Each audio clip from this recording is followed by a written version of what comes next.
Bismillahirrahmanirrahim. Semenjak wabah COVID-19 melanda negeri kita, banyak kajian para ustadz yang diliburkan. Namun alhamdulillah, Allah masih sayang kepada kita sehingga kita masih bisa mendengarkan ilmu melalui jejaring internet. Para ustadz mulai menggunakan nikmat ini sebagai sarana menyebarkan ilmu, baik live streaming via YouTube, kemudian Instagram, Facebook, Google, Duo, Zoom, dan lain sebagainya.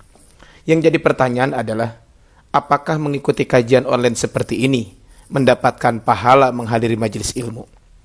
Kaum muslimin rahimakumullah, Rasulullah Shallallahu Alaihi Wasallam bersabda di dalam sebuah hadis riwayat Imam Muslim, tidaklah suatu kaum duduk untuk mengingat Allah Subhanahu Wa Taala kecuali para malaikat rahmat mengelilinginya, rahmat Allah menyelimutinya dan turun kepada mereka ketenangan, serta Allah Subhanahu Wa Taala memuji mereka di hadapan makhluk yang ada di sisinya. Jawabannya adalah insya Allah, orang yang mengikuti kajian live streaming juga mendapatkan pahala majelis ilmu yang disebutkan pada hadis di atas. Ada dua alasan setidaknya yang mendasari jawaban ini. Yang pertama, tidak hadir ke pengajian karena udzur tetap dapat pahala normal. Sebagaimana dalam sebuah hadis dari Abu Musa al-Asy'ari radhiyallahu anhu, Nabi Shallallahu Alaihi Wasallam bersabda, jika seorang ahli ibadah jatuh sakit atau safar, ia tetap diberi pahala ibadah sebagaimana ibadah yang dia lakukan ketika sehat atau ketika tidak safar. Hadis riwayat Imam Al-Bukhari. Hadis ini menjelaskan bahwa seorang yang berudzur melakukan rutinitas ibadahnya saat ia masih sehat atau kondisi normal, ia tetap mendapatkan pahala sebagaimana kondisi normalnya, walaupun ia tidak mampu melakukan ibadah tersebut atau tidak maksimal melakukannya.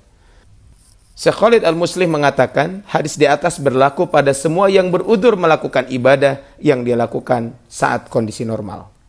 Para ulama telah menjelaskan bahwa wabah corona adalah udzur syar'i, boleh tidak sholat Jumat dan sholat berjamaah. Padahal kedua ibadah tersebut bersinggungan dengan rukun Islam, maka terlebih lagi menghadiri pengajian.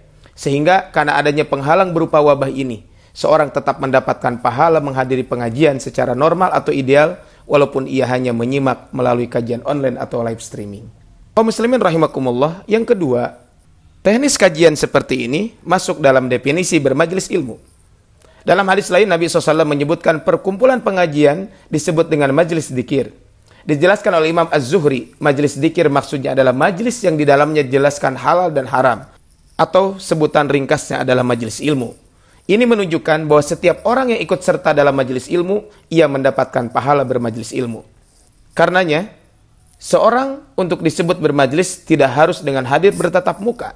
Seperti transaksi online misalnya, para ulama menghukumi sebagai majelis jual beli yang sah.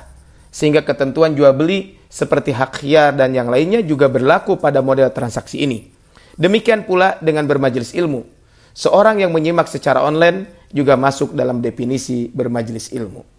Syekh Abdurrahman bin Nasir Al-Barraq, seorang ulama senior di Arab Saudi, saat ditanya, apakah hadis yang menjelaskan keutamaan majelis ilmu yang dikelilingi oleh malaikat, apakah orang yang menyimak melalui internet, ia berada di tempat yang jauh dari majelis tersebut, apakah tetap mendapatkan pahala di atas? Maka beliau menjawab, karunia Allah itu luas, tidak boleh membatasi karunia Allah yang maha luas tersebut.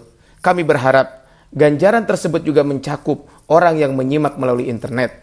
Bertakwalah kepada Allah semampu kalian. Orang tersebut telah menuntut ilmu sebatas kemampuan yang ia miliki. Ia ikut serta bersama penuntut ilmu lainnya dan para hadirin melalui sarana yang mudah ia upayakan. Allah memberikan pertolongan kepada orang tersebut. Barakallahu fikum. Assalamualaikum warahmatullahi wabarakatuh.